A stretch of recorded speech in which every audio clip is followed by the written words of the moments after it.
With an increasing amount of people in the world, we're all worried about having enough food. But yet there's so many different regions in the world where they're impoverished. They don't have enough food to be able to just live or survive. My name is Jawad and welcome to my channel.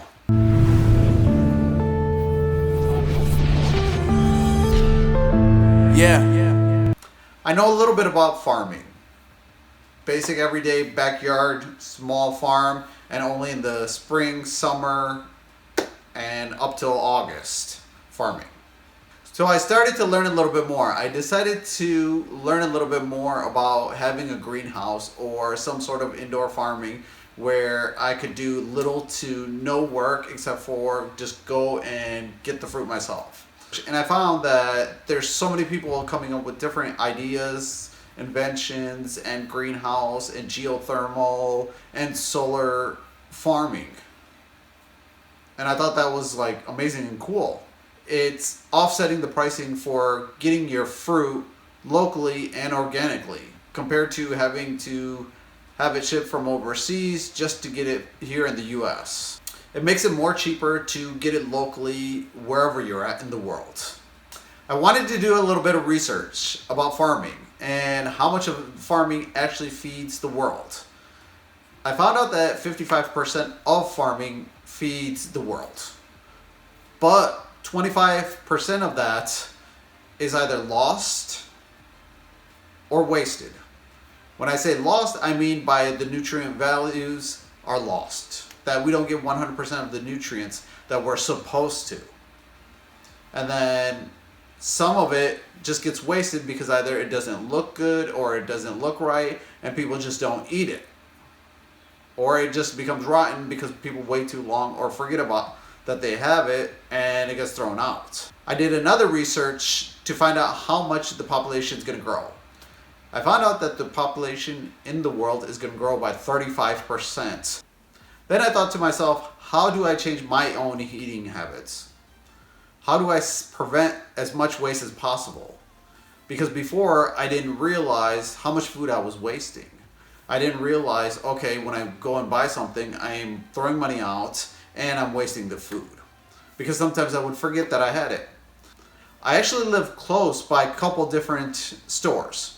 And because of that, whenever I go to work or whenever I just go out, I attempt to get the small quantity of food that I need and then at the same time use that the rest of the time to slowly eat what I need within portions.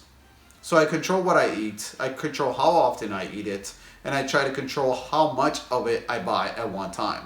So sometimes people say, hey, I'm saving time by buying bulk in groceries.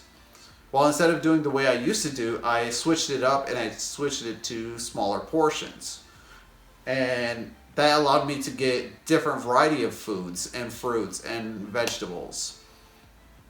Which rather than throwing a ton of it away, now I'm able to eat it without wasting as much as I used to. And I save a lot of money.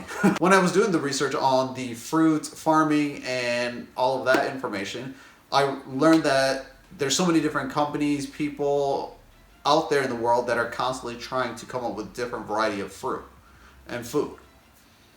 Right before they're about to find the discovery that they should give up hope. And that's why I'm making this video. This video is for an apple farmer. The apple farmer actually has tried every single possible method that they've been thinking about. So what would you want to do? Like, if you had one big apple instead of like 3-4 apples. That's what this farmer slash enthusiast is trying to do. They're trying to actually create a bigger apple so that way they can increase the production and reduce the amount of expenses that they have and still have the nutrient values for everyone without any side effects, without anything. Well, they're almost about to give up. Instead of giving up, I think, well, actually I know, they need to talk to their friend who's in the research of working with oranges. The friend who's working on the oranges to make them bigger better, more nutrient value out of it has become successful. They're years ahead of what they expected. And because of that, you need to go and talk to your friend who knows the other friend in order to get you guys connected. With that other friend's help, you will be able to succeed beyond belief. You'll be years ahead just like your friend. And not only that, you guys can work together, make the farming industry significantly better.